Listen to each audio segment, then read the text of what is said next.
Bonjour Pierre.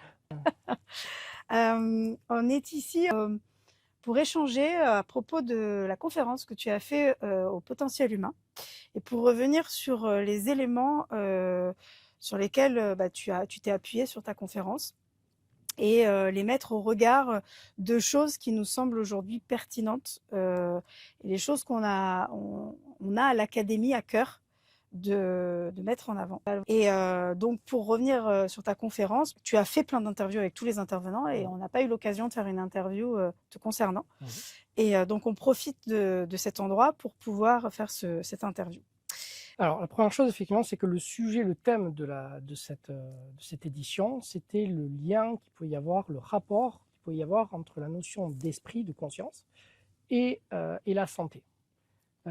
Donc, il y avait deux choses très importantes à retenir. La première, effectivement, c'était de montrer au public à quel point déjà la notion d'esprit et de conscience était extrêmement floue aujourd'hui et que paradoxalement, on avait une aisance très prononcée pour en parler, à croire qu'aujourd'hui, moins on connaît, moins on maîtrise un sujet et plus on se sent en droit de l'utiliser comme si on avait effectivement compris en tout cas les aspects les plus fondamentaux de ces concepts-là. Or aujourd'hui, on voit très bien que l'esprit et la conscience, c'est des choses qui posent le plus d'interrogations en science, alors que paradoxalement, on le voit bien dans les réseaux sociaux et dans certains milieux, que c'est un terme, des termes qui sont employés, mais à foison.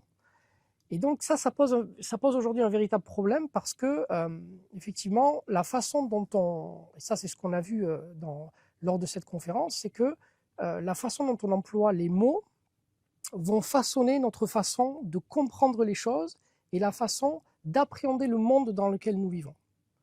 Et donc, lorsqu'on est face à une situation où un terme aussi important que l'esprit ou la conscience n'est absolument pas compris et va être manipulé par autant de gens, ça ne peut que générer un niveau de quiproquo qui va constituer les fondements de notre propre prison. Prison intellectuelle, mais aussi prison pour l'émerveillement.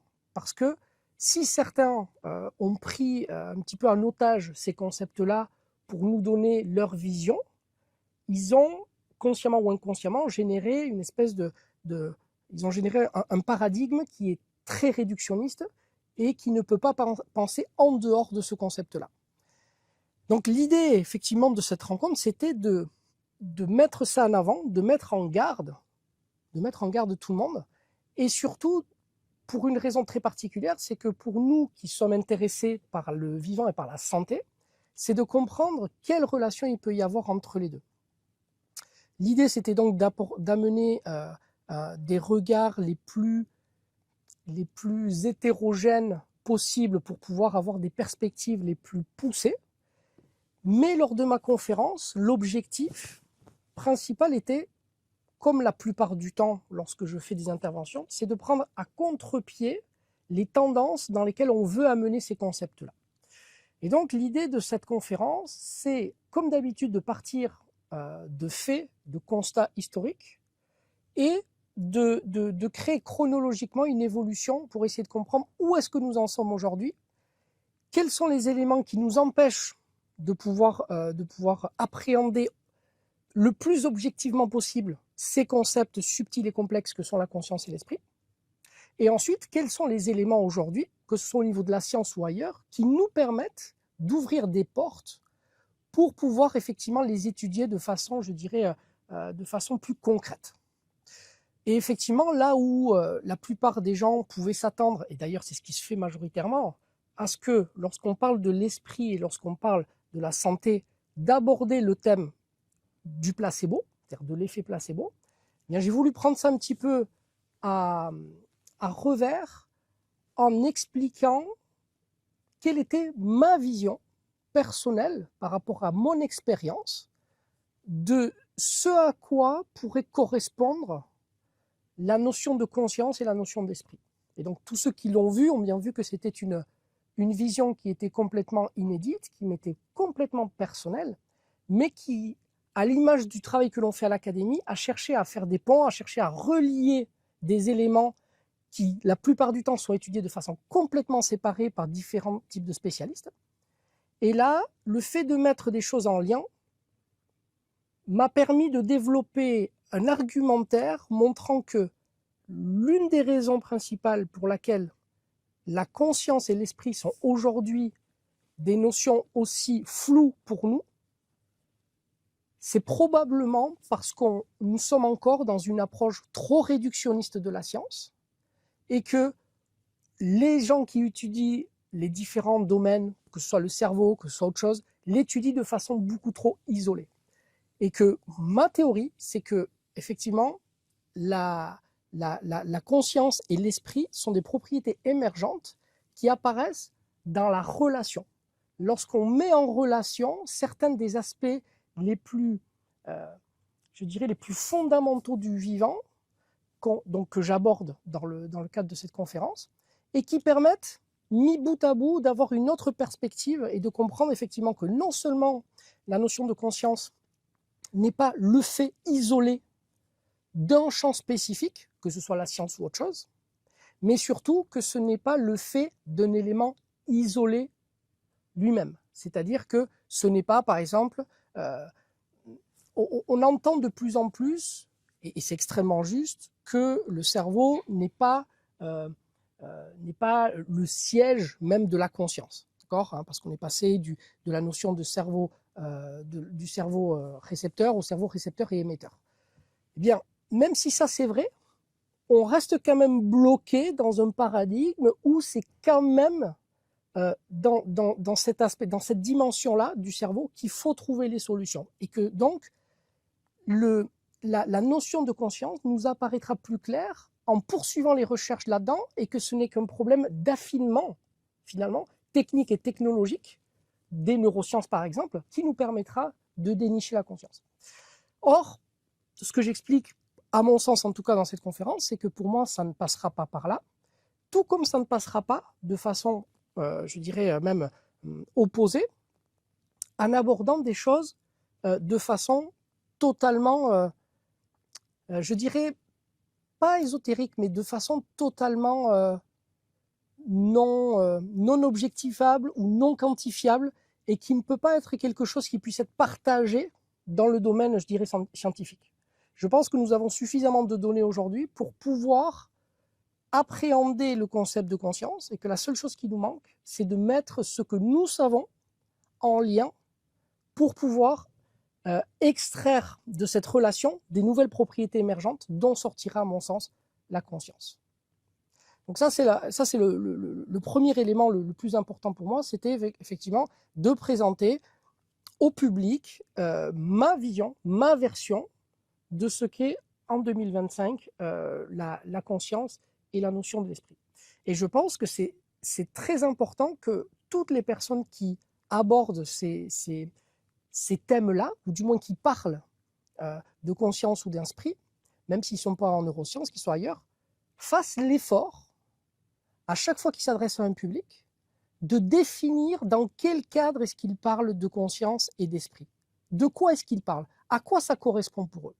Ça va éviter une forme de situation de hold-up dans laquelle la personne s'inscrit comme un sachant, alors que s'il prend la peine, avec toute l'honnêteté intellectuelle qu'il y a derrière, de présenter clairement ce qu'il entend par conscience et par esprit dans son raisonnement. Le propos n'est même pas de savoir s'il a raison ou tort, c'est pas ça, c'est que lui, il a une vision, très bien, et c'est dans cette vision-là qu'il va nous présenter par la suite ce qu'il a à nous dire. Eh bien, dans ce cadre-là, je pense que déjà, les gens auraient un premier niveau de discernement en disant « Ah, tiens, lui, il pense ça de l'esprit ou de la conscience, mais je ne suis pas d'accord, pour X raisons. Du coup, je vais mettre des nuances dans ce qu'il dit après. » Alors qu'aujourd'hui, à l'heure des réseaux sociaux, le problème, c'est que dès que quelqu'un va parler de la conscience, si la suite du raisonnement est séduisant, mais pas forcément juste, eh bien, on va avoir tendance à y adhérer. Ou avec de la conviction. Ou avec de la conviction, ou avec effectivement de la conviction, mais cette conviction va habiller une forme de séduction, parce qu'elle va donner l'impression que l'autre personne a compris quelque chose que nous n'avons pas compris. Donc on va avoir tendance à lui accorder un crédit qu'il ne mérite pas dans la véracité de ce qu'il dit, mais plus dans la façon dont il se comporte, dans sa posture. Et aujourd'hui, on voit bien qu'il y a beaucoup d'experts qui prolifèrent sur Internet, sur les réseaux sociaux. Ils se disent experts. Oui, qui se découvrent experts, soit du jour au lendemain, ou alors parce qu'ils ont lu un livre, 2 livres, ou qu'ils ont fait... Voilà. Et ça peut être extrêmement dangereux parce que les personnes qui l'écoutent ne savent pas qu'il s'est autoproclamé expert ou quoi, après avoir simplement lu un livre ou avoir entendu une conférence. Et donc, c'est très important d'avoir des éléments critiques pour pouvoir discerner dans ce qui est dit dans ce flot d'informations, notamment sur Internet, à quel endroit est-ce qu'on se positionne pour ne pas être passif et surtout ne pas être pris en otage dans quelque chose qui peut par la suite nous amener dans un propos qui n'est pas le nôtre, mais qui va nous être imposé et qui surtout va quadriller notre propre paradigme. Et ça, c'est ce que je démontre du coup dans la première partie de ma conférence, où je montre à quel point ce que l'on va croire va avoir beaucoup plus d'importance que ce qui est vrai. Et donc effectivement, la citation à partir duquel se fonde notre travail, c'est qu'on ne voit pas le monde tel qu'il est, mais tel qu'on le pense. Mais ça, les gens ne mesurent pas encore à quel point c'est vrai. Parce qu'on entend cette phrase, mais on ne la comprend pas forcément.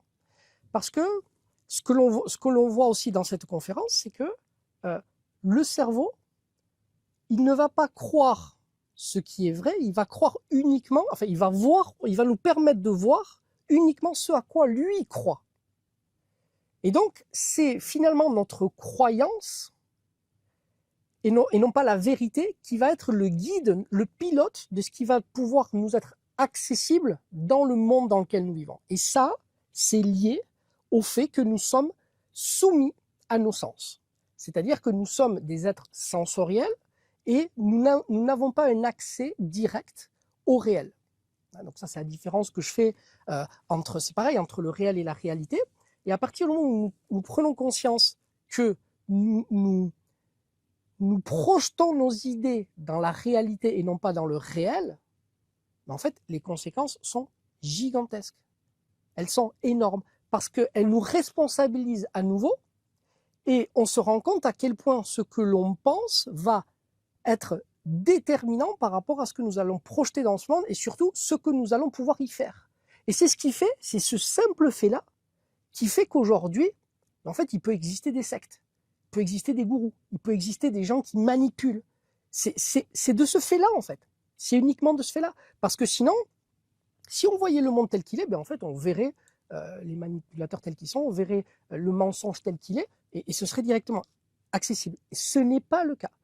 Et aujourd'hui, il me semble en fait dangereux pour toute personne qui est intéressée d'obtenir des informations sur le vivant, sur la santé, sur le développement personnel, tout ce qu'on veut, de ne pas avoir fait un travail préalable sur tous ces éléments-là, qui sont les outils finalement qu'on apporte au sein de l'académie pour pouvoir discerner les zones où nous voulons aller et où nous pouvons aller sans se faire prendre en otage, soit par des sachants qui s'ignorent.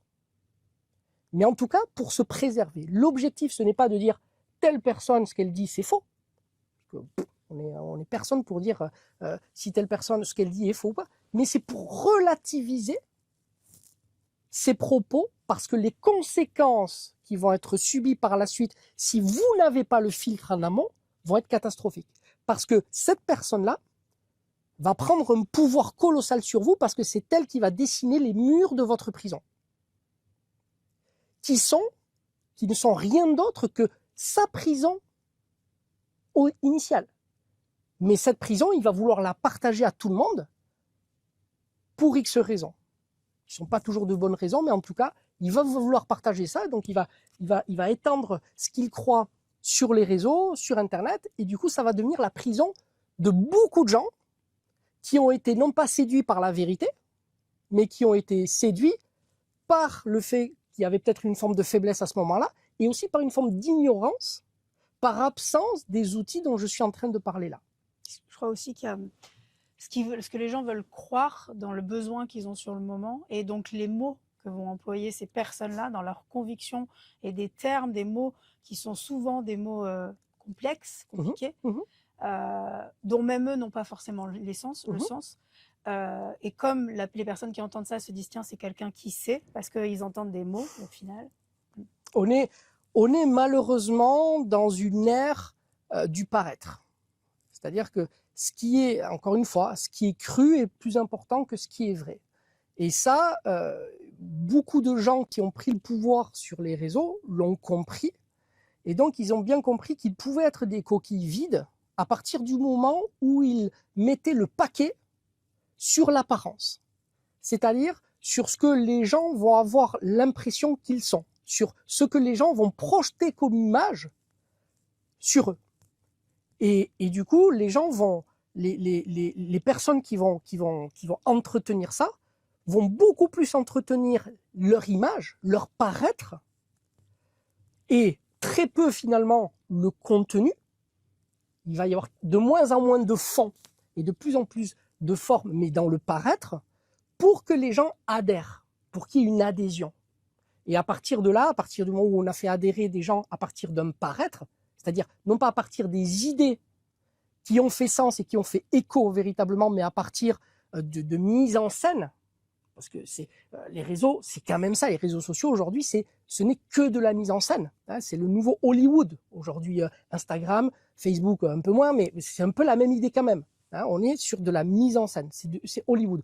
On est là pour vendre, pas forcément un objet, mais pour vendre une image, pour vendre des idées.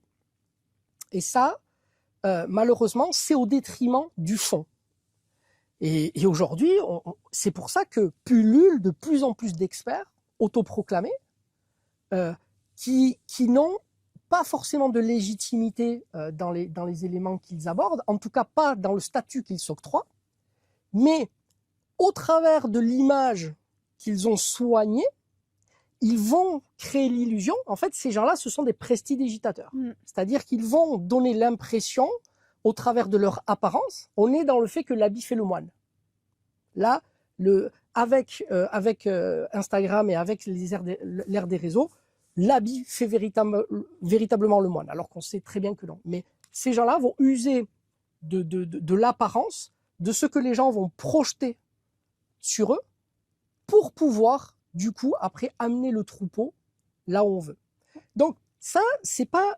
moi, quand je dis ça, c'est pas pour dire c'est bien, c'est pas bien. Moi, je m'en fiche complètement.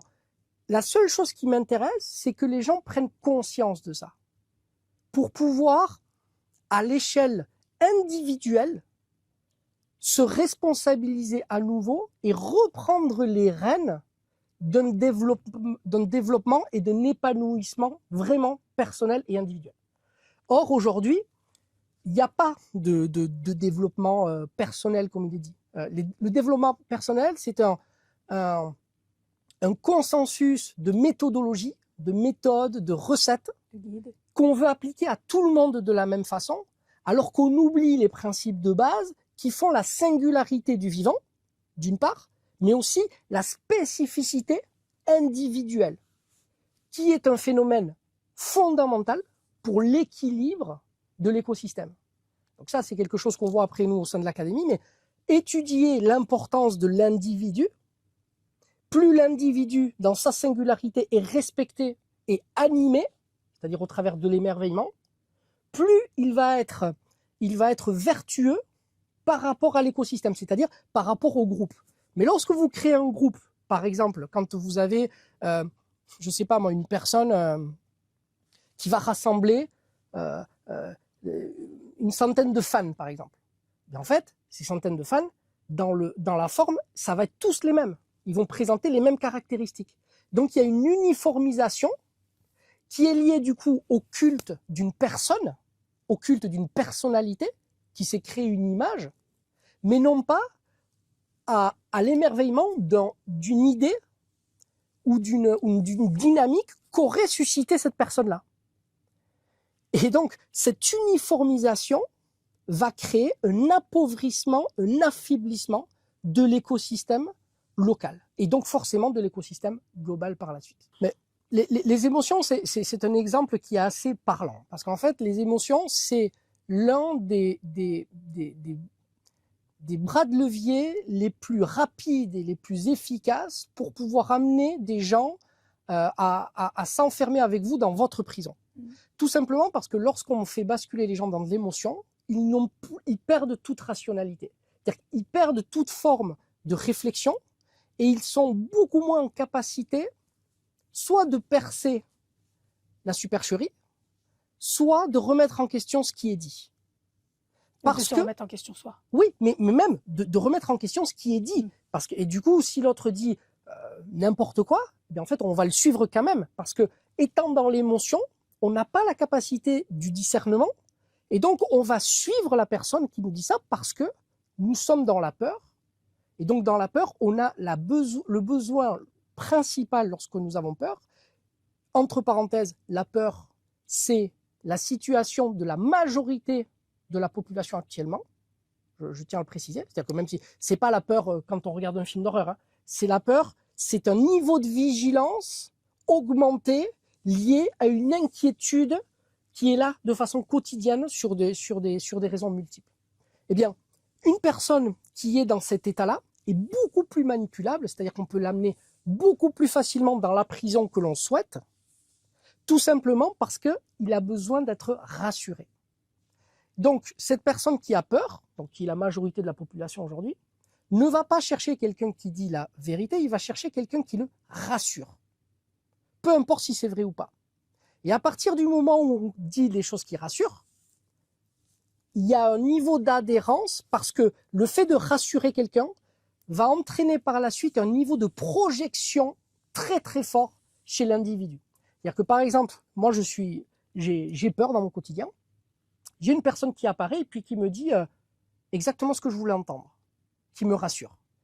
Et bien à partir de là va se jouer des choses au niveau inconscient qui vont faire que, au-delà du fait qu'il m'a rassuré, je vais projeter sur lui tout un tas de propriétés qui sont totalement faux, mais qui sont des mécanismes biologiques qui sont liés à ce phénomène justement du fait de rassurer.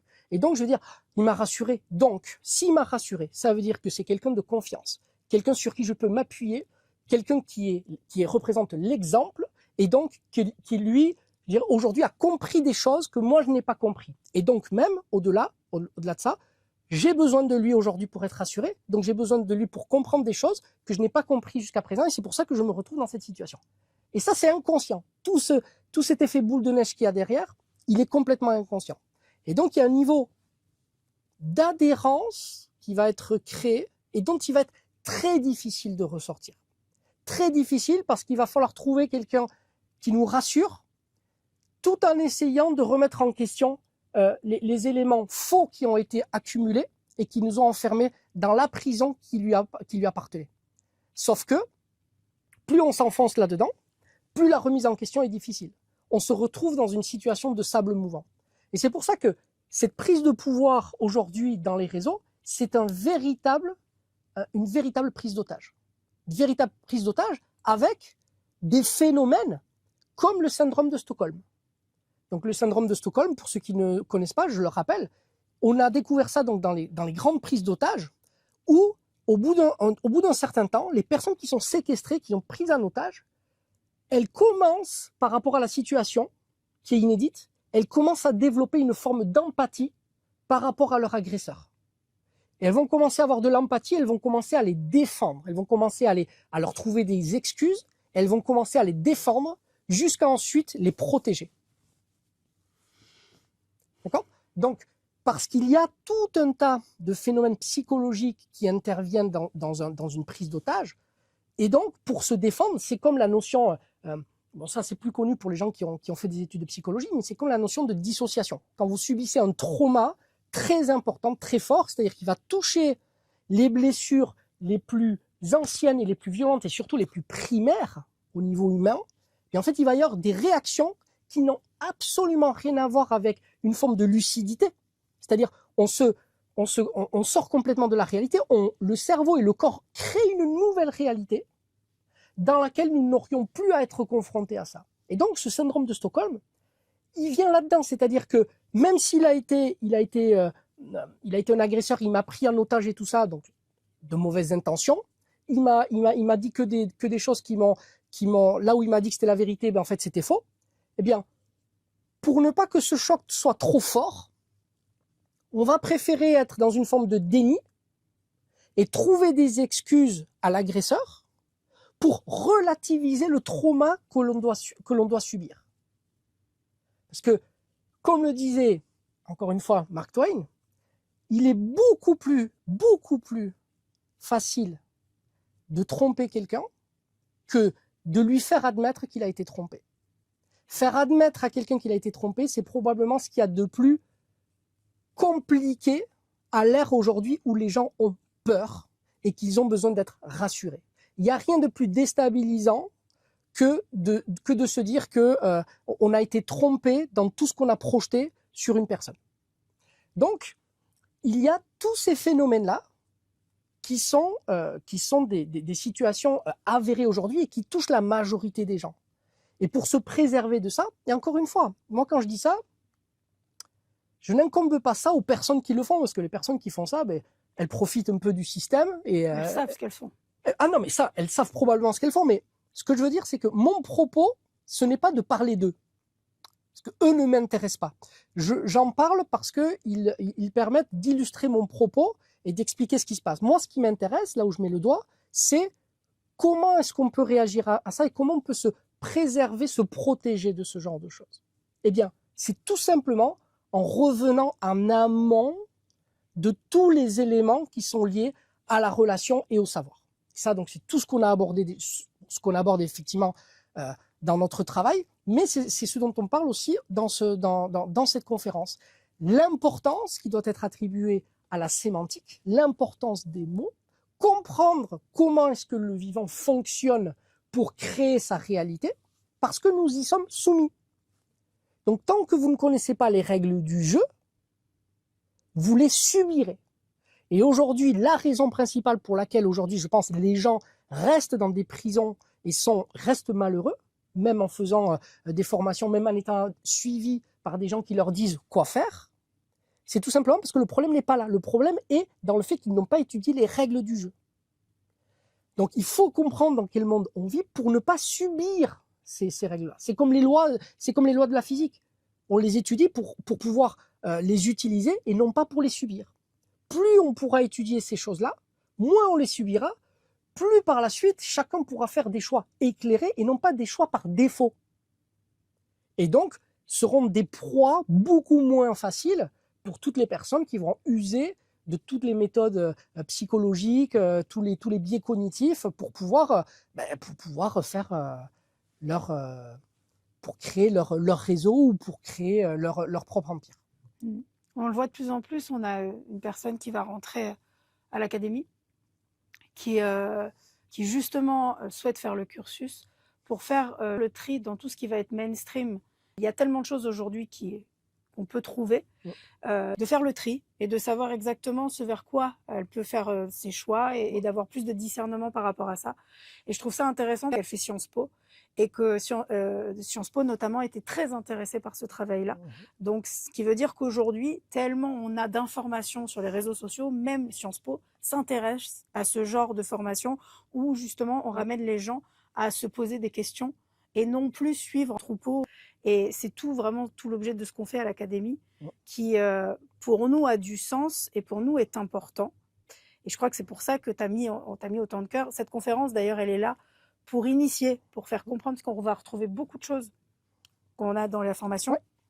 Et ça permet aux gens déjà de voir et de vouloir approfondir par la suite et déjà de rentrer peut-être dans la communauté, puisqu'il y a aussi ça, c'est qu'on a créé une communauté pour que les personnes puissent avoir le même travail qu'à l'académie en reprenant les conférences du potentiel humain. Non pas que ça reste visible au grand nombre et que ça reste de l'information qui finisse par passer.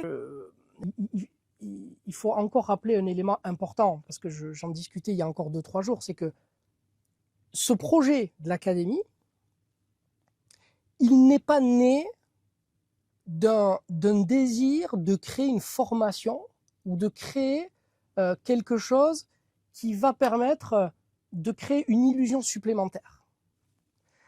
Cette académie elle a été créée en réponse. C'est-à-dire que pour moi, tout ce que je suis en train de, tout ce que j'explique là, c'est-à-dire l'état actuel des réseaux, du rapport au savoir, de comment les gens se forment et tout ça, pour moi, c'est symptomatique. Il y a un symptôme qui est là et on sent qu'il y a un malaise. On sent qu'il y a un mal-être et il est très difficile de le détecter ou de faire un diagnostic précis de ce qui se passe. Et donc moi, à mon échelle, par rapport à mon cursus, qui est pour le coup atypique, j'ai proposé une analyse qui pourrait expliquer justement la situation dans laquelle nous nous trouvons et qui fait qu'aujourd'hui, il y a autant d'exploitants, autant d'exploitation, que ce soit de la détresse humaine, et qu'il y a véritablement des éléments qui permettent de se préserver de ça et de s'émanciper de cette situation. C'est-à-dire que l'état aujourd'hui dans lequel nous sommes n'est pas une fatalité. Voilà. Moi, je ne prétends pas y répondre, y remédier, je ne prétends à rien du tout, mais je ne peux pas, face à cette situation, rester sans rien faire. Il était important pour moi, parce qu'encore une fois, ce n'est pas mon métier, cette académie-là, ce n'est pas mon métier, c'est quelque chose que nous avons décidé de faire à côté, donc c'est en plus de notre travail. C'est quelque chose qui est là pour proposer, c'est-à-dire qu'on n'est pas là simplement pour critiquer, pour dire voilà, ça c'est pas bien, ça, il y a ci, il y a ça. On est là surtout, et c'est la raison pour laquelle j'explique tout ça, c'est simplement pour justifier le fait que du coup, on propose quelque chose. C'est-à-dire qu'on propose l'alternative qui permette de ne pas reproduire les mêmes erreurs, toutes celles qu'on a identifiées, et qui va du coup permettre à ceux qui le souhaitent aujourd'hui de pouvoir commencer ce travail et c'est là où le bât blesse un petit peu. C'est-à-dire que justement, comme je l'ai expliqué, il va y avoir un moment où il va falloir accepter une remise en question, et il va falloir accepter de déconstruire certaines choses. Et comme on ne voit pas le monde tel qu'il est, mais tel qu'on le pense, il va falloir travailler sur nos pensées, sur tout ce que nous croyons. Et ça, c'est la partie probablement la plus difficile. En tout cas, c'est ce que les académiciens nous ont dit, et c'est ça qui a entraîné le plus de changements chez les académiciens qui nous ont suivis jusqu'à présent. Cette déconstruction, elle ouvre par la suite des portes, des perspectives qui permettent à chacun de respecter sa singularité et de ne pas suivre quiconque, en fait, comme un gourou. Cette académie-là, elle n'est pas à mon effigie.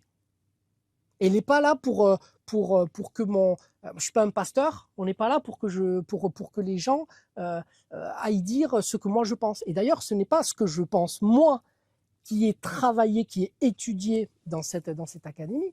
C'est beaucoup plus notre pensée, c'est-à-dire la pensée académique, la pensée des académiciens, qui travaille pour essayer de mobiliser un maximum d'éléments pour offrir à ce monde de nouvelles perspectives.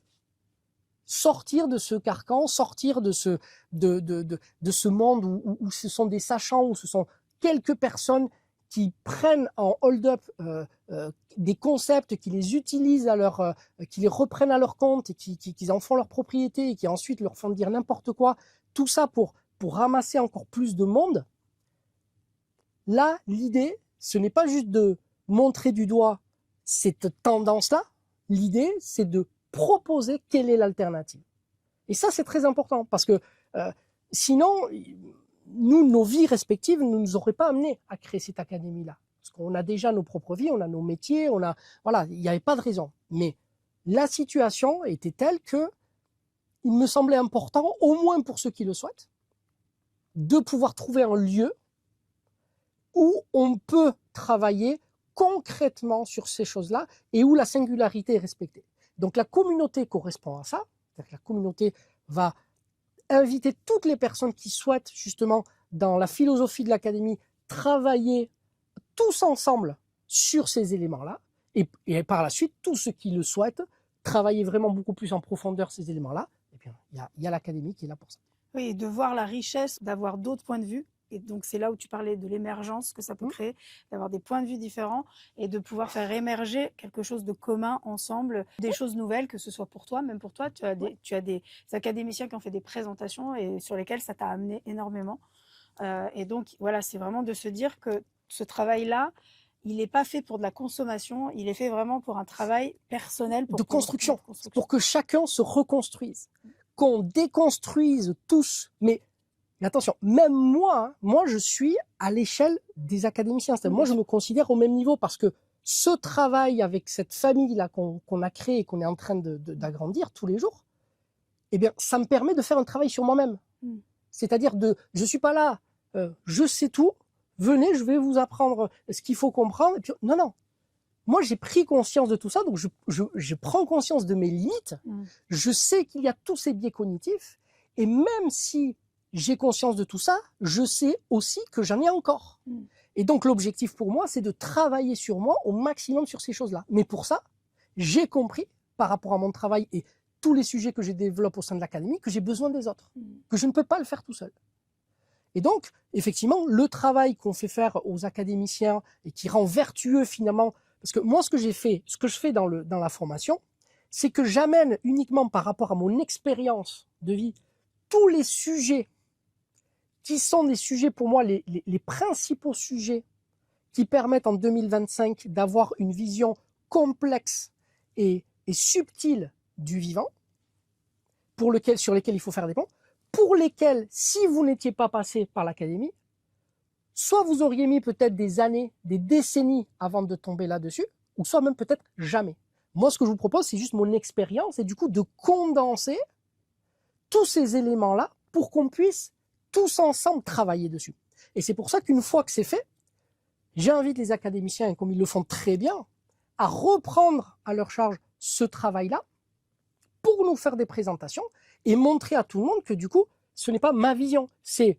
Il faut que nous nous nourrissions tous de notre subjectivité face à ces savoirs-là qui sont des clés importantes pour comprendre la vie en 2025.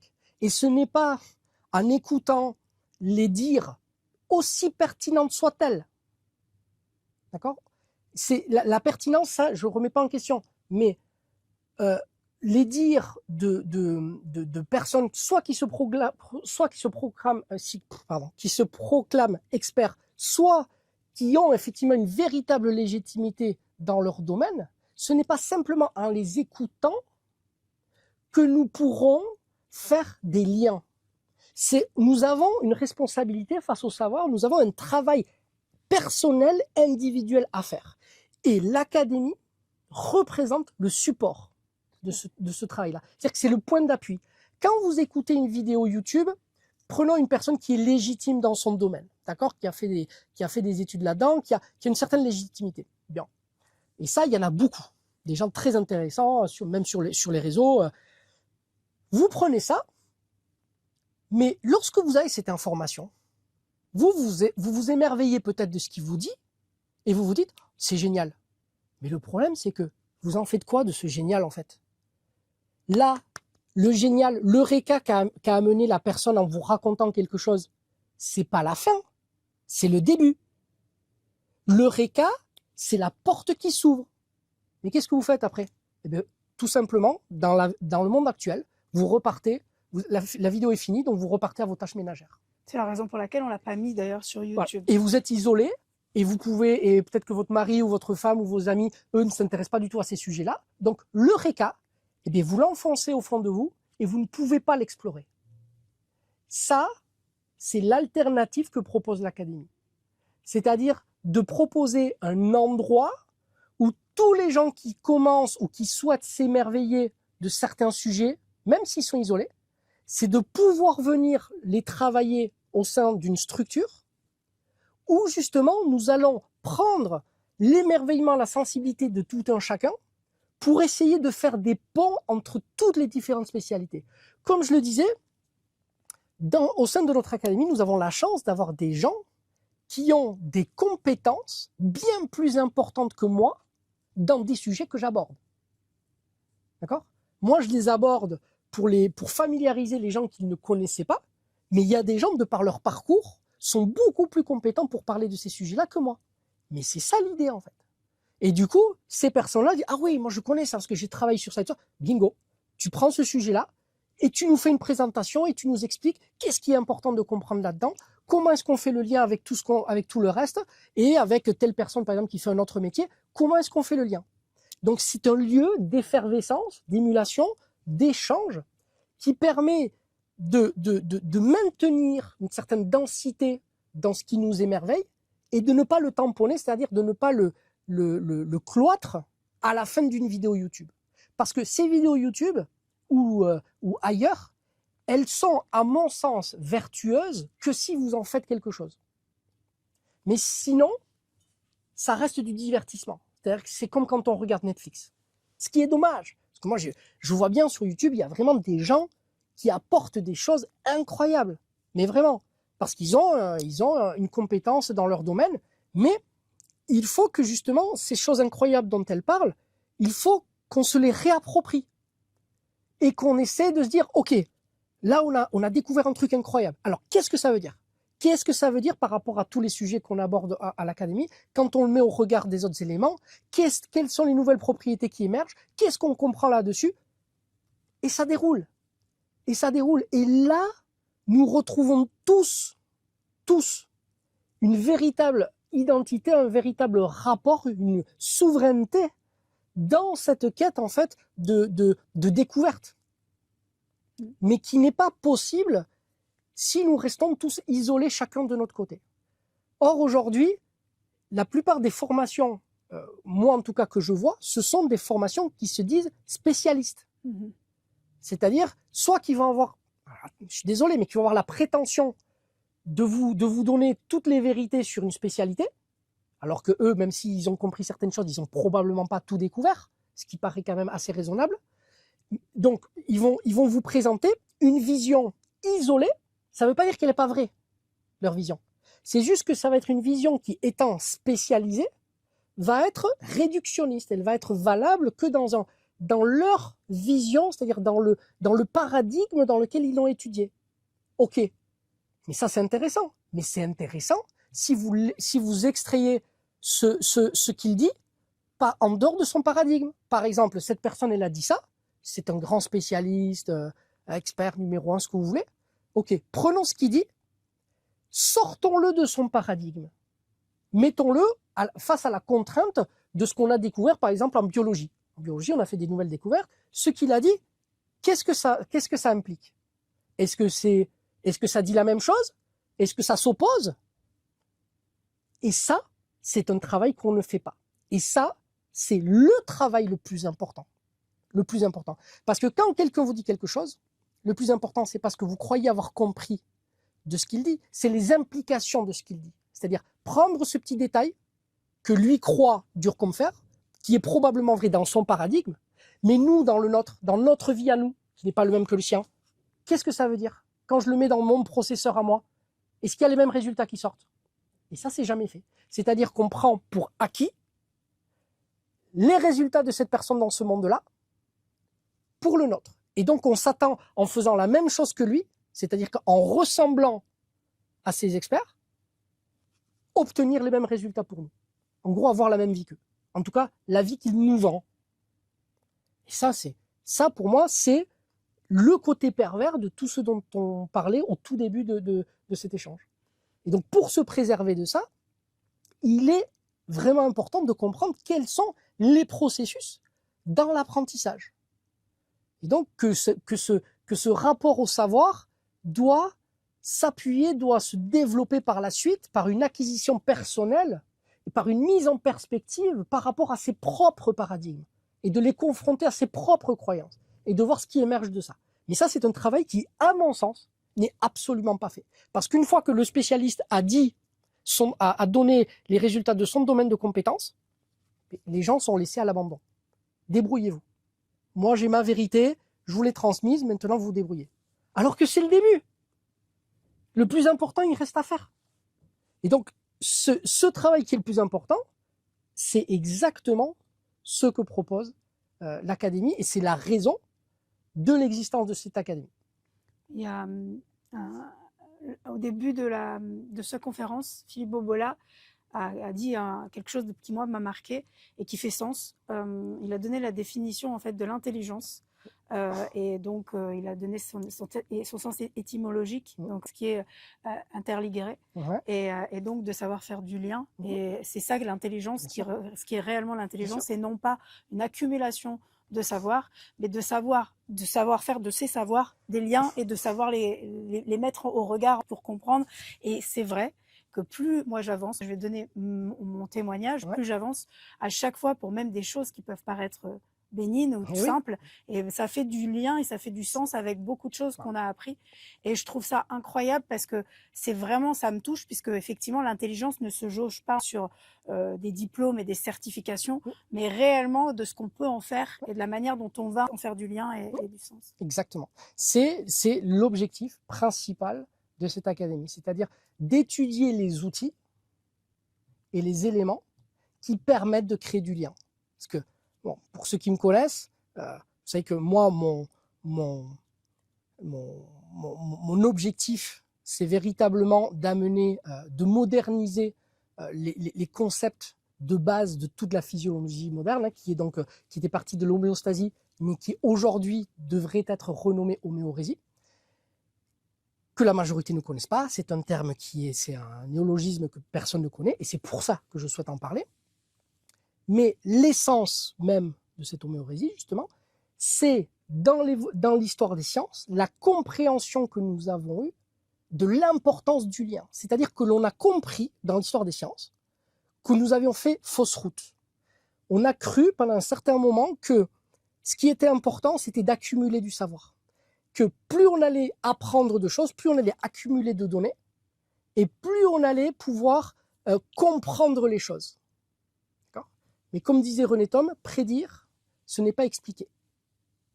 C'est-à-dire que plus vous avez d'éléments, mais si vous n'avez pas le bon outil pour le décrire, ces informations ne font que s'entasser. Et c'est la différence que je vous faisais, moi, par exemple, dans la différence entre l'information et le savoir. Le savoir, c'était déjà de l'information qui commençait à se structurer. D'accord ? Donc, effectivement, l'objectif principal, par la suite, dans l'histoire des sciences, ça a été de réaliser qu'en fait, si on ne faisait pas de lien entre les différents éléments qu'on découvrait, en fait, on passait à côté de l'essence de la découverte. Ce qui a été vraiment très, très important. C'est-à-dire qu'aujourd'hui, les sciences dites du complexe, d'accord, qui sont vraiment les sciences sur lesquelles moi je m'appuie aujourd'hui pour parler du vivant et justement pour sensibiliser tous les académiciens, ce sont des sciences, donc ce sont des branches de la science spécifiques qui ont compris, qui ont intégré que l'essence des choses se trouve dans le lien. On va le voir par exemple pour ceux qui feront la formation. Le dernier module, par exemple, c'est le module sur la biologie quantique. Et dans la biologie quantique, on parle notamment des liaisons moléculaires. Et l'exemple le plus frappant, c'est l'exemple de l'eau. L'eau, aujourd'hui, ne peut absolument pas, et ça c'est pour ceux qui l'ont déjà vu et pour ceux qui le verront, l'eau, qui est extrêmement mal compris, est mal compris et ne peut pas se comprendre s'il est uniquement décrit par ces différentes molécules. Ce qui caractérise aujourd'hui les particularités, la spécificité de l'eau par rapport à tous les autres fluides, c'est-à-dire les gaz et les liquides, en fait, ce sont ces liaisons. C'est la façon dont dans l'espace se structurent leurs liens qui donne la caractéristique aussi particulière à l'eau. Et ça, à partir du moment où on l'a compris dans l'histoire des sciences, eh bien en fait, il y a toute une branche des sciences qui s'est je dirais, pas spécialisée, mais qui a décidé de mettre ça comme critère d'appréhension des sciences. C'est-à-dire que dans la science de la complexité, on va prendre effectivement les éléments qu'on découvre, mais on va surtout les mettre en lien pour se rendre compte qu'est-ce qui émerge. C'est-à-dire que quand vous découvrez quelque chose. Vous avez une découverte, quelque chose qui est, on va dire, qui est révolutionnaire. Ok, vous avez révolution numéro 1. Très bien. Vous avez révolution numéro 2. Ok, super. Eh bien, ce que vous dit les sciences du complexe, aujourd'hui, c'est que la véritable révolution, c'est-à-dire ce que ont véritablement dans le ventre cette révolution et cette révolution, elle est masquée tant que vous ne les mettez pas en lien l'un avec l'autre. C'est-à-dire que c'est le fait de les mettre en relation qui va faire émerger une propriété, qui va faire apparaître les véritables caractéristiques de chacune des deux révolutions qui, lorsqu'elles sont séparées, se présentent à nous de façon totalement différente.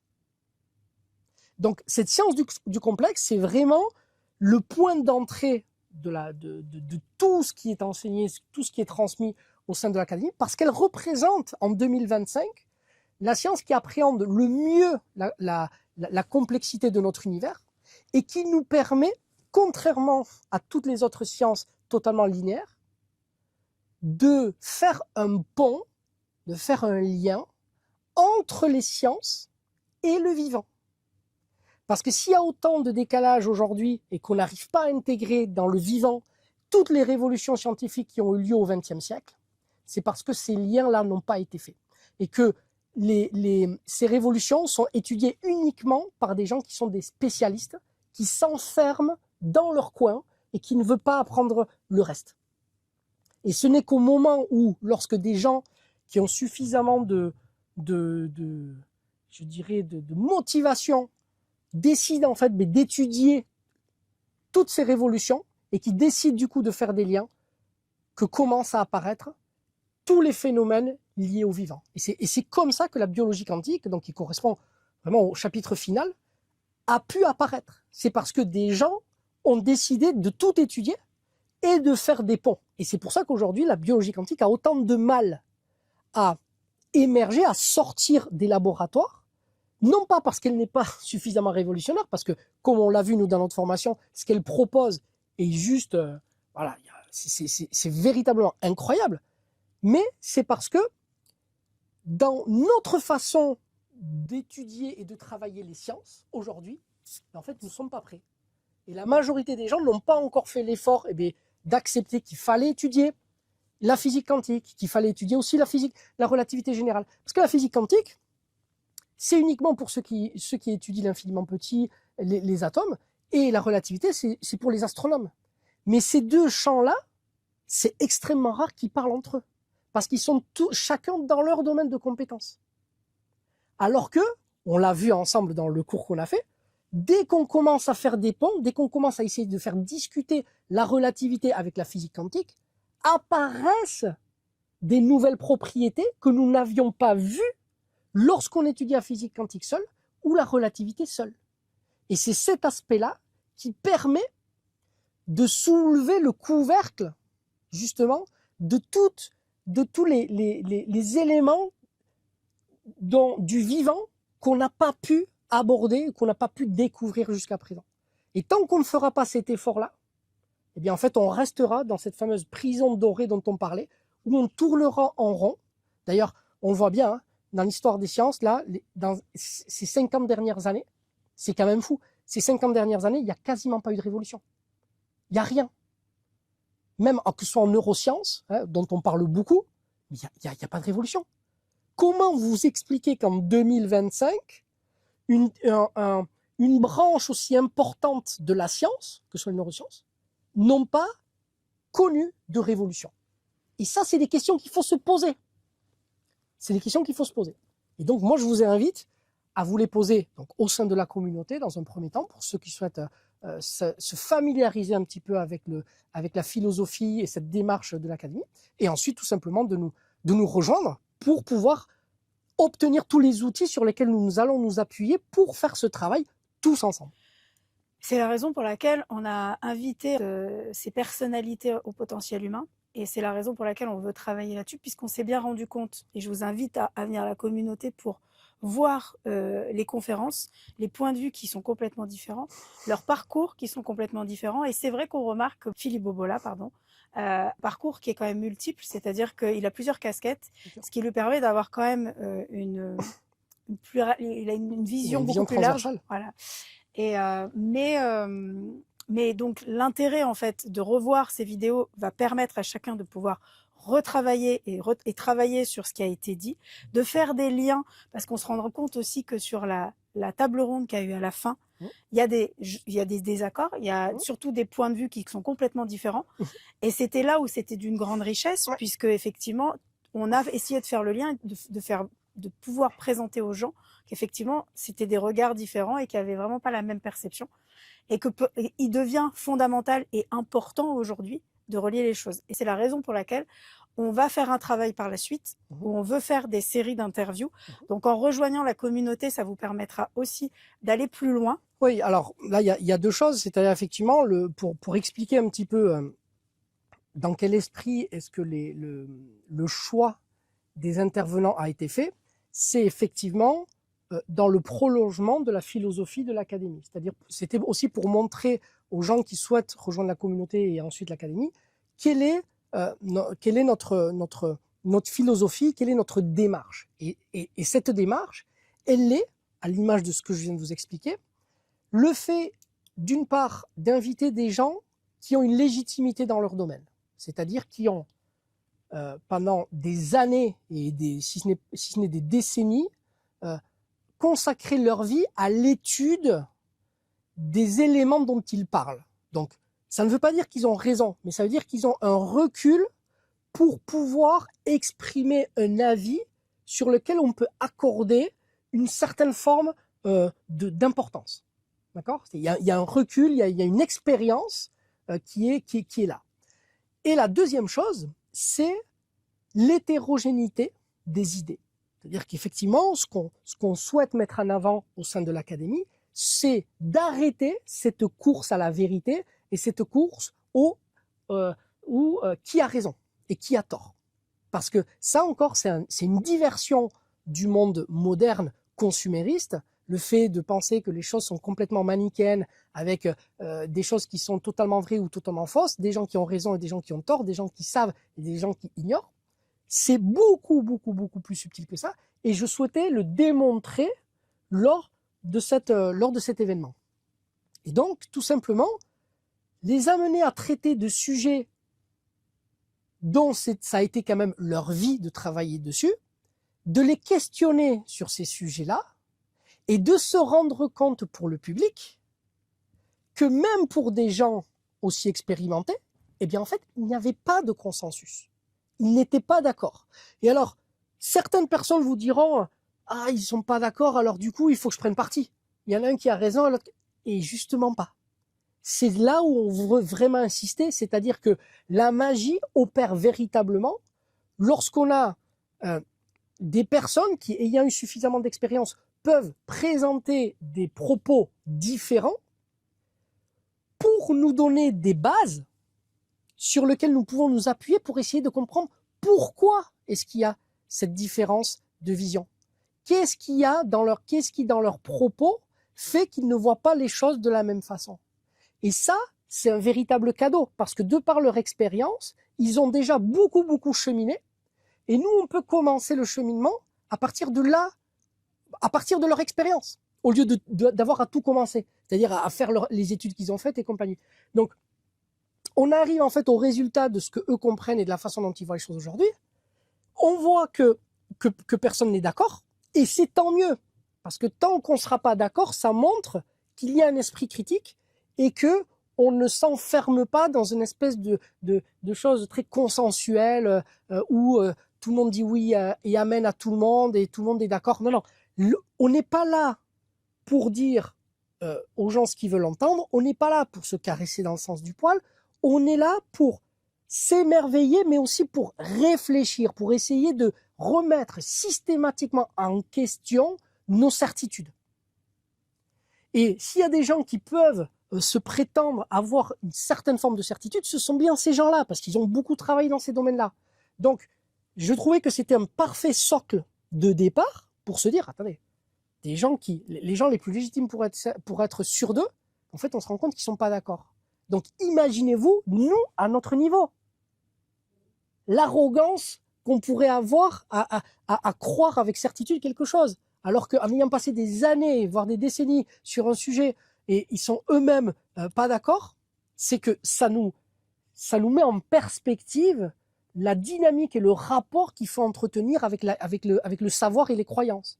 Donc, ramener de l'humilité, hein, sortir de ce domaine d'expertise, hein, on est des experts de rien du tout, nous sommes tous en chemin en train d'essayer de comprendre le plus objectivement possible quelque chose, et après peut-être qu'on devient expert quand non pas quand on arrête ce voyage-là, quand on arrête ce chemin de véritable découverte, mais qu'on veut asseoir une croyance comme une espèce de religion ou qu'on veut l'imposer aux autres. Mais en tout cas, tant qu'on garde cette flamme et ce désir de vouloir découvrir les choses telles qu'elles sont et non pas comme on voudrait qu'elles soient, donc que ce soit pour nous rassurer ou pour ce qu'on veut, ou pour nourrir son ego même, hein, parce que ça aussi c'est un excellent argument, hein, c'est d'avoir l'impression qu'on a tout compris, et quand en plus il y a des gens que vous avez séduits qui vous disent que vous avez raison, bon ben là, pour ceux qui ont plus de manque de confiance en eux, c'est du pain béni. Bref, parenthèse.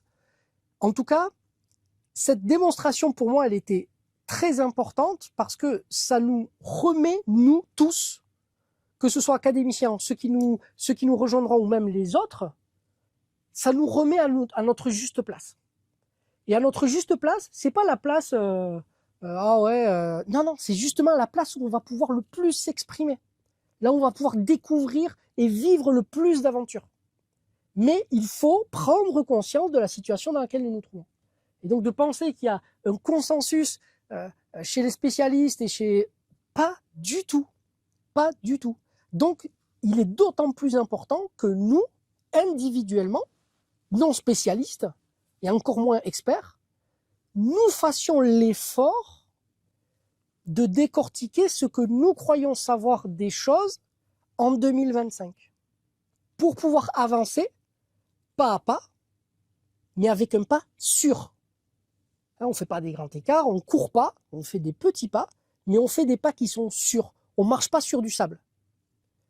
Et ça, c'est un vrai travail pour l'humilité, c'est un vrai travail du coup pour une forme d'arrogance aussi et de l'ego, d'accepter d'accepter de ne pas tout comprendre, d'accepter d'avoir mal compris des choses.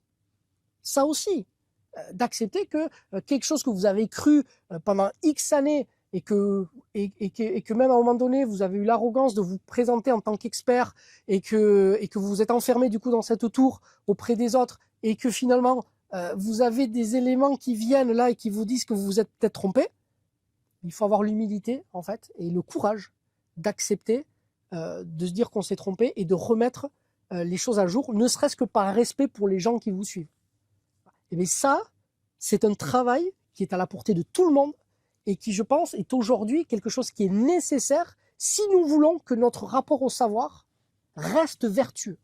Parce que sinon, le rapport au savoir va devenir un problème élitiste et va devenir un problème en fait de prise d'otage de plus en plus conséquent et qui ne sera là que pour justifier des prises de pouvoir, et on passera du coup complètement à côté d'un élément crucial qui est que la découverte et l'apprentissage, ce sont des nécessités chez l'humain.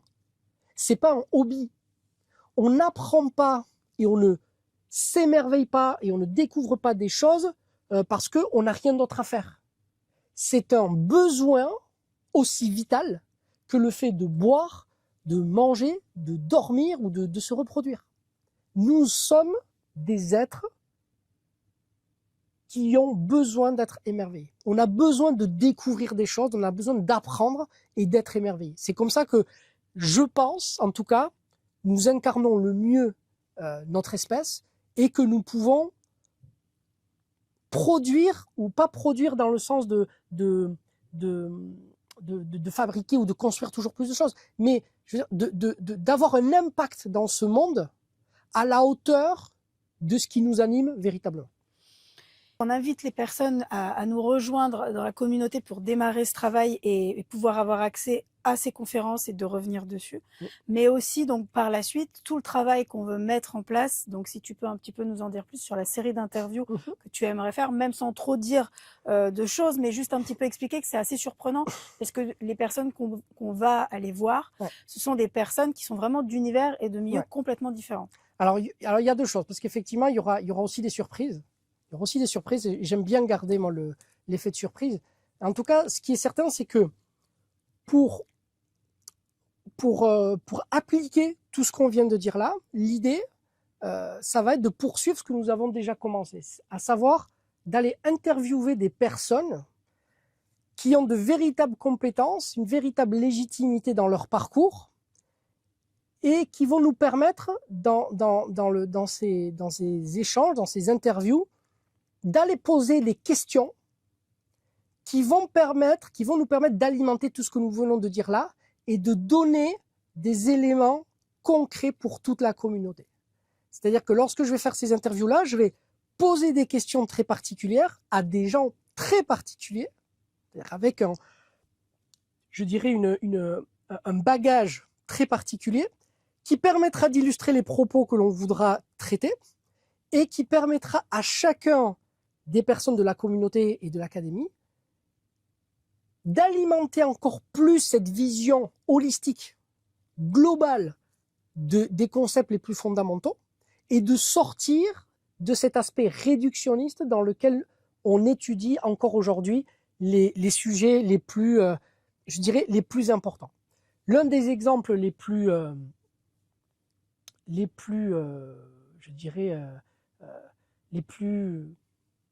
marquants actuellement, c'est justement en regard de cette conférence, c'est l'effet placebo. Et cet effet placebo, pour ceux qui ont se sont un petit peu penchés sur la question, c'est un sujet qui n'est absolument pas étudié ou qui n'est pas abordé. Il y a eu énormément d'études qui ont été faites. Il y a eu quelques petits ouvrages par-ci, par-là. Mais le soufflet est retombé aussi vite qu'il était monté. Et là, il y a un vrai problème, en fait, parce que ça renvoie à ce que je vous disais auparavant. On a une révolution, c'est-à-dire la notion de placebo. Quand vous posez les bases du placebo, vous dites qu'il y a quelque chose qui est incroyable. Il y a une vraie révolution. Révolution dans le sens où ça sort du cadre de notre paradigme actuel qui fait que nous ne comprenons pas ce qui se passe. Donc, il y a quelque chose de véritablement révolutionnaire. Or, on n'en parle quasiment pas. Eh bien, ça renvoie à ce que je vous disais tout à l'heure, qui fait que la majorité des révolutions du XXe siècle, et c'est pour ça qu'on les aborde différemment dans la formation au sein de l'académie, eh bien, ces révolutions-là sont passées complètement en dessous du radar pour la population, parce que nous n'avons pas eu les outils pour pouvoir extraire l'essence de ces révolutions. Un autre exemple qu'on étudie là, par contre, dans l'académie, je ne sais plus dans quel module c'est, je crois que c'est sur l'hormèse ou l'homéorésie, je ne sais plus, mais en tout cas, c'est celui de l'épigénétique. L'épigénétique, c'est un cas qui est, pour moi, extrêmement criant, dans le sens où la révolution que l'on a vulgarisée, parce que pour le coup, là, c'est vraiment de la vulgarisation, hein, pour les gens qui me connaissent, parce que moi, je distingue la vulgarisation de la popularisation, eh bien, on l'a tellement vulgarisé qu'on est passé à côté de la véritable révolution. C'est-à-dire que la révolution qui est, quand vous questionnez les gens, ce dont ils vous parlent pour exprimer à quoi correspond la révolution épigénétique, eh bien en fait, c'est l'arbre qui cache la forêt. C'est effectivement révolutionnaire ce dont ils parlent, mais ce n'est pas la vraie révolution. Ce qui change vraiment et qui transforme tout, ce n'est pas ce dont ils parlent. Il y a une révolution derrière la révolution. Et donc, encore une fois, on a un problème parce que de la façon dont nous nous comportons et nous relationnons avec le savoir, nous nous empêchons nous-mêmes de mesurer les implications de ces révolutions-là. Et donc, le placebo, c'est exactement pareil. Le placebo, c'est une boîte de Pandore qui a été plus ou moins ouverte, mais pour lesquelles nous n'avions pas les outils. Du coup, c'est retombé comme un soufflet. Et donc aujourd'hui, on l'évoque comme ça, mais c'est un peu comme l'homéopathie. C'est-à-dire que vous avez des gens qui vont vous parler, qui vont casser du sucre sur l'homéopathie en disant non, non, mais ça, de toute façon, c'est bidon, ça n'existe pas, on a démontré que c'était faux, etc., etc. Donc, l'effet placebo, de la même façon, on n'a pas pu le traiter à sa juste valeur, c'est-à-dire que les gens, non seulement les spécialistes ne comprennent pas ce qui se passe, mais alors encore plus, nous, la population, nous n'avons aucun élément aujourd'hui pour appréhender ça. Et du coup, il y a deux conséquences graves, mais graves. La première, c'est que on laisse passer, on laisse filer une révolution. C'est-à-dire que la nature nous dit, bon écoutez, là il y a un truc extraordinaire, mais c'est extraordinaire uniquement parce que les règles du jeu dans lesquelles vous jouez sont fausses. Donc vous devez changer quelque chose dans votre regard sur ce monde si vous voulez comprendre de quoi il s'agit. La première chose, déjà, c'est-à-dire que la nature, elle nous dit ça, elle nous propose un changement de paradigme parce qu'elle nous dit non, là vous voyez pas les choses telles qu'elles sont, vous les voyez limitées par ce que vous croyez. D'accord ? Et nous on dit, c'est pas grave, on va continuer à croire ce qu'on croit, c'est pas grave. Première chose. Deuxième chose, qui est extrêmement grave, c'est que ça, c'est de la confiture pour toutes les personnes qui veulent faire de la récupération. C'est-à-dire que sur les réseaux, vous allez avoir, ça va pulluler, hein, et ça on l'a vu par exemple avec la physique quantique. La physique quantique, il y a eu à un certain moment une vulgarisation qui a été excessive sur certains concepts, notamment sur le saut quantique. Et du coup, vous avez eu, au niveau sur Instagram, on a eu du saut quantique à tous les étages. Tout devenait un saut quantique, et ça fait dire tout et n'importe quoi à n'importe qui. Et donc, il y a une espèce de récupération. Comme la spiritualité aujourd'hui. Oui, mais quels que soient les domaines, c'est repris pour un discours qui est détourné, pour un sujet qui n'est pas compris. Donc là, c'est pas honnête intellectuellement, mais ça fonctionne parce que dès que là, il y a un biais cognitif en fait derrière ça qui fait que quand on met des termes scientifiques, ça donne une espèce de légitimité en fait à votre propos. Ça aussi, c'est bien connu. Donc, on met quelque chose qui n'a pas été étudié suffisamment, ni même compris, pour argumenter notre propos en lui donnant un semblant de véracité, alors que pas du tout. Et c'est même le contraire. En général, quand on est obligé d'amener comme argument des choses qu'on ne comprend pas soi-même, c'est que notre argument au départ, c'est une coquille vide. Bref. Donc, ce danger-là, il est réel, parce qu'aujourd'hui, de la même façon pour le placebo, on accorde à l'effet placebo des effets magiques, mais c'est la porte ouverte.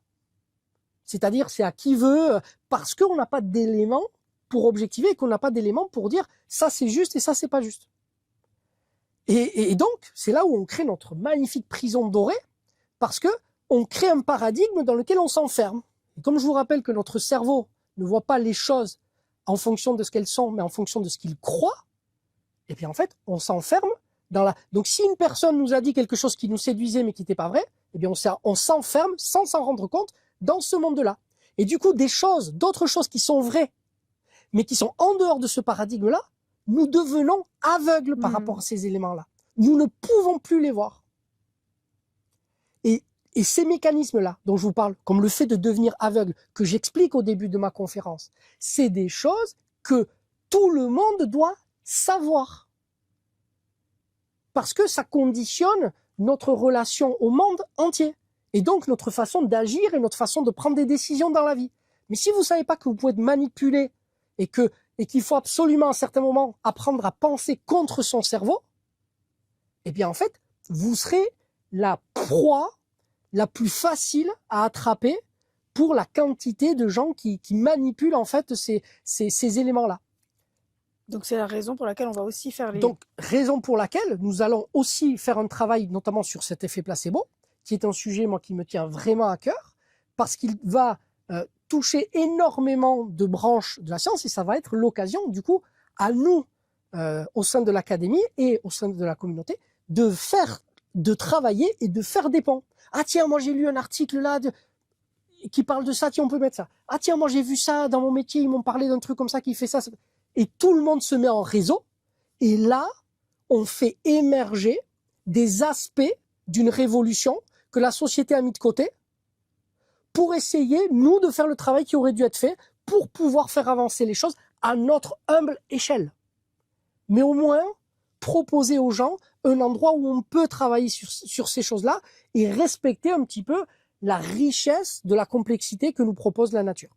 Donc oui, pour le placebo, il va y avoir un travail qui va être fait. Moi, je vais vous proposer des interviews pour ouvrir votre esprit justement à cet aspect, à cette approche complexe du placebo. Et donc, j'irai interviewer des personnes auxquelles vous n'auriez pas forcément pensé, pour ouvrir encore plus ce regard et vous dire, ah tiens, c'est vrai, mais je ne pensais pas qu'une personne dans ce domaine-là, par exemple, aurait pu nous donner des clés, des outils pour comprendre à notre échelle à quoi peut correspondre l'effet placebo. Parce qu'aujourd'hui, on est à des millénaires d'appréhender véritablement l'effet placebo. Pourquoi est-ce que ça va être la première série de vidéos que je vais initier dans ce travail-là? C'est tout simplement parce que c'est celui qui illustre le mieux le fait qu'on ne voit pas le monde tel qu'il est, mais tel qu'on le pense. Tout à fait. Donc c'est vraiment avec ça qu'on va commencer. Ça concerne tout le monde, mais ça concerne en fait, non seulement ça concerne tous les humains, tout à fait. mais ça concerne tous les vivants en fait. On est un biotope en fait. Et il faut sortir de cette vision réductionniste, passer du petit spécialiste autoproclamé dans un secteur à la nature, à tout le monde. Et pas que les humains. Parce que les humains, comme on va le voir, nous avons besoin de tout l'écosystème pour pouvoir fonctionner tel que nous le fonctionnons. Donc nous ne pouvons pas être étudiés, c'est-à-dire que nous ne pouvons pas comprendre notre condition en tant qu'être vivant si nous n'incluons pas l'étude de notre environnement. Et ça, encore une fois, c'est l'un des piliers de l'homéorésie. Donc on va inviter tout le monde à rejoindre déjà cette communauté pour pouvoir avoir accès aux premières vidéos.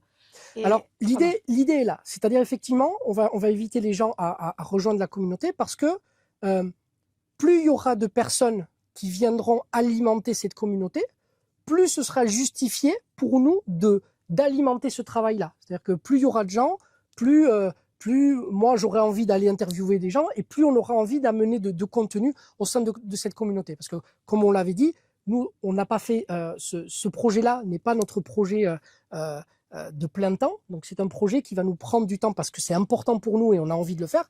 Mais il sera aussi dépendant du nombre de personnes qui nous rejoignent. Donc, plus il y aura de personnes qui nous rejoignent parce que tout ce qu'on vient de dire leur parle et qui veulent faire partie, en fait, c'est-à-dire qu'ils veulent être actifs et ne plus être passifs dans cette aventure, à nous rejoindre, eh bien, ça alimentera la communauté. Et plus la communauté sera grande, et plus nous, on pourra proposer de choses, et plus il y aura de personnes qui pourront proposer de choses et qui pourront évidemment devenir réalité. Super. Mais l'idée, c'est d'inviter aussi tous ceux qui sont déjà dans la communauté à être acteurs, c'est-à-dire à s'investir aussi peut-être à faire des présentations et de ne pas avoir peur. Il n'y a pas de bien, il n'y a pas de mal. Et que l'idée, c'est vraiment de donner la perception. Et pour nous, ça va nourrir en fait vraiment tout ce qu'on a vu. Et on attend vraiment de vous d'être justement dans cette académie telle qu'elle a été en fait déjà pensée, faite, développée. Donc oui, l'objectif effectivement, c'est de ramener, c'est qu'il y a un maximum de personnes qui puissent participer à cela, en sachant effectivement que il faut qu'on arrive à dépasser cette pensée limitante, cette peur de pouvoir exprimer ce que l'on ressent. Cette communauté, cette académie, elles sont aussi là pour ça. C'est pour redonner la place à chacun. Lorsque je demande aux académiciens de faire ces présentations, ils nous ont fait des présentations incroyables, donc pour ceux qui nous rejoignent, vous les reverrez en replay, c'est vraiment exceptionnel. Je ne le demande pas ça en ayant en tête de les corriger. C'est pas une correction que je fais, je vérifie pas qu'ils ont bien compris. Il y a des éléments que je redonne si ça a pas été, s'il y a certaines choses qui n'ont pas été très bien comprises. Mais encore une fois, c'est-à-dire que la posture que j'ai, elle est tout à fait différente. C'est-à-dire que si par exemple vous me dites quelque chose par rapport au cours que j'ai fait, vous reprenez le cours, vous le présentez. Eh bien, s'il y a quelque chose qui n'a pas été compris ou qui a été mal compris, moi je ne considère pas que vous avez mal compris parce que vous n'êtes pas assez intelligent ou parce que non, c'est moi en fait que je remets en question. C'est-à-dire que je considère à ce moment-là que je me suis mal exprimé ou que j'ai été mal compris. Je n'ai pas été assez clair parce que dans la transmission quand même, c'est mon rôle de vous transmettre quelque chose. Et donc si vous n'y arrivez pas, c'est pas à vous de vous en prendre, c'est que il faut dans l'échange que j'arrive moi à trouver les clés pour débloquer ce qui empêche la compréhension et de vous permettre de le comprendre. D'accord ? C'est comme ça que ça se fait. Et de la même façon, quand vous transmettez quelque chose, s'il y a des choses que je ne comprends pas, ça va être à vous d'essayer de m'amener votre vision et de m'initier un petit peu plus à votre sensibilité en essayant de me faire comprendre comment est-ce que vous percevez les choses. Et plus on arrivera à s'enrichir d'un nombre croissant de visions singulières et non pas d'une vision pour tout le monde, d'accord, c'est-à-dire sous forme de contrôle. Genre, je vous ai fait le cours, contrôle surprise, est-ce que tout le monde a bien compris comme moi j'ai dit que c'était? Non. Ça, c'est l'inverse de tout ce que nous souhaitons. L'inverse. Parce que pensez bien que moi, j'ai conscience qu'il y a des choses que je vais vous transmettre que vous allez mieux comprendre que moi. C'est-à-dire que lorsque je vais vous le transmettre, vous allez interagir avec ça et vous allez percevoir avec votre sensibilité des choses dont je n'avais même pas pris conscience. Et donc, vous allez probablement m'apprendre quelque chose par rapport à ça. Parce que j'ai conscience que ce que je sais est quelque chose qui doit être remis à jour en permanence. Et cette mise à jour, elle sera mise en question avant tout par les académiciens. De par la qualité, justement, de ces échanges et par le fait qu'on a voulu créer une communauté et un cadre au sein de l'académie bienveillant pour que, justement, ce savoir puisse circuler librement et pas uniquement de façon verticale. Super.